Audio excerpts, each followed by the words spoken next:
Hey, welcome back to the series that we're doing on folklore. I've been going track by track to see if I can find a deeper meaning within each of the songs. Today we are on track 11, which is Invisible String, so let's just get started.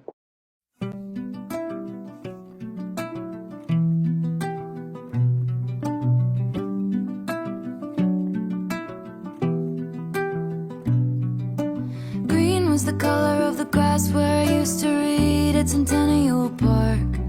I used to think I would meet somebody there. Teal was the color of your shirt when you were 16 at the yogurt shop. Okay, so first thoughts, Centennial Park, I'm pretty sure is in New York.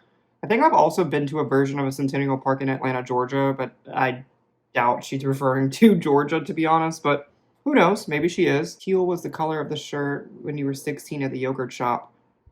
Not 16, but I am wearing teal today. That's kind of a funny coincidence. So far I really don't have a lot to add about what the song means, but I like the way it sounds a lot already. But I have to say, the way these lyrics are written so far kind of makes me think of trying to hit a word count in an essay. Green was the grass, not the green grass, or teal was the color of your shirt, the teal shirt. It's kind of making me think like, yeah, let's get this word count higher. You used to work at to make a little money. Time, curious time, give me no compasses, give me no signs. Were there clues I didn't see? And isn't it just so pretty to think all along there was some invisible string tying you to me?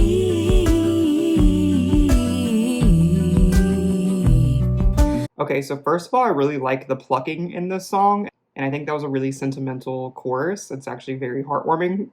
Let me go back and read it real quick, though. Time, curious time, give me no compasses, give me no signs. Were there clues I didn't see? And isn't it pretty just to think that all along there was some invisible string tying you to me?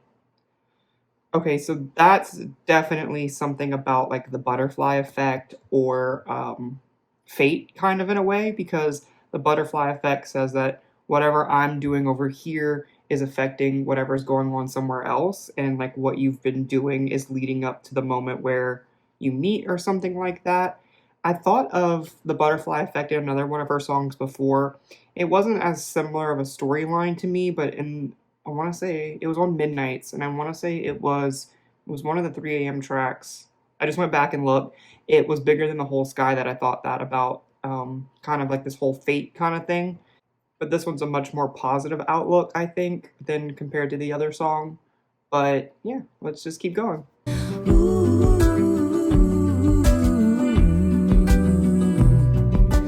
Bad was the blood of the song in the cab on your first trip to LA. See, again, bad was the blood, not bad blood. Okay, but now I'll stop saying it. Even if it happens again, I'm gonna stop calling it out. You ate at my favorite spot for dinner. Bold was the waitress on our 3-year trip, getting lunch down by the lakes. She said I looked like an American singer. Time, mystical. Bad was the blood of the song in the cab on your first trip to LA. You ate at my favorite spot for dinner.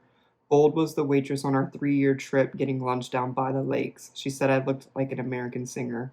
So with that, I'm kind of thinking that the person that she's tied to, in a sense, with her invisible string, again, had another fate reaction where they went to all the places in LA. They went to her favorite spot for dinner, and then now they're at their point in their relationship or life where they're going back on their 3-year trip anniversary, maybe, and it's just all kind of being like a full circle moment of like, wow, I can't believe you were here 5 years ago, or I don't know, I just made up that number, but you were here 5 years ago and now we're here on a 3-year anniversary or something. So that's kind of what I'm thinking so far, but if I know better by this point, usually there's some sort of a twist in a song. Sometimes not, but oftentimes there are, so we'll have to keep listening. Time cutting me open then healing me fine. With the clues I didn't see. Isn't it just so pretty?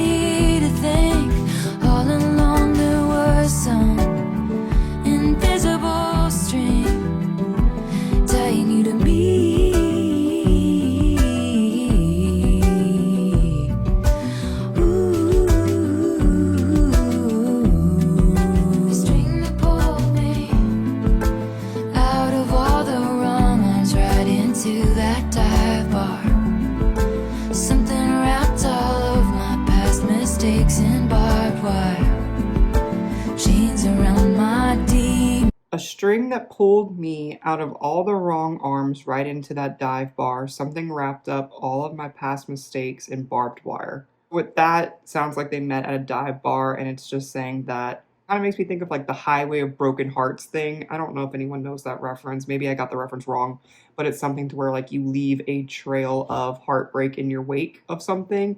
And it kind of makes me think of that where every person you were with almost served as a lesson as like what you don't want and what maybe you want in a partner.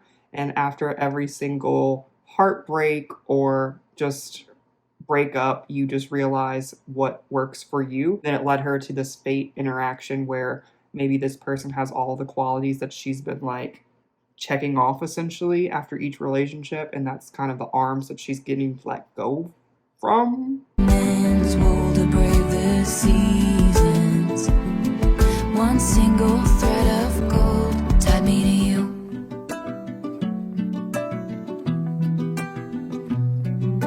Cold was the steel of my axe to grind for the boys who broke my heart. Now I send their babies presents.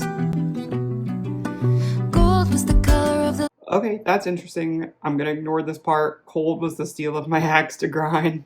For the boys who broke my hearts, now I send their babies presents. I think that's a very mature standpoint to think about love, because I feel like with teenage relationships or even young love or even young adult love, it's very rare that you end up being friends with an ex enough to the point where you feel the need to buy a baby's presents. And I think that shows a maturity or like a security in whatever situation you have going on at that moment in time.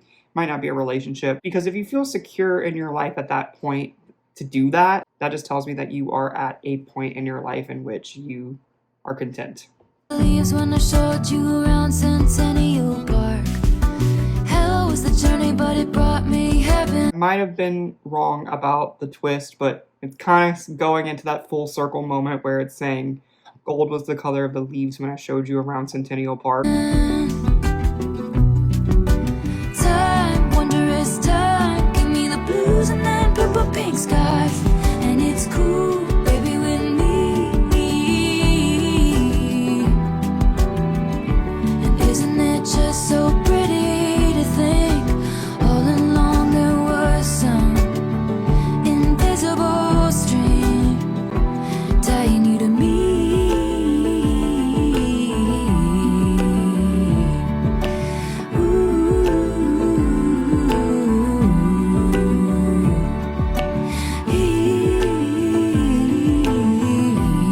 Okay, so that was the end of Invisible String. I definitely think this was one of my favorite tracks on the album so far. I have enjoyed most of the songs on this album, but this one kind of leaves you with like that warm and fuzzy feeling as compared to some of the other songs where they tackle very serious topics. Because on the contrary, when I listen to Midnights, which another album that I have listened to on this channel, I enjoyed that album, but in comparison to the two, this is just my opinion, it seems like Folklore has much more depth to the songs, in my opinion. It's not even the way that they sound, because I feel like a lot of people will say pop music in general, like the direction that Midnights is kind of more geared towards, wouldn't be very deep. And I still think she makes very deep pop music in comparison to contemporaries.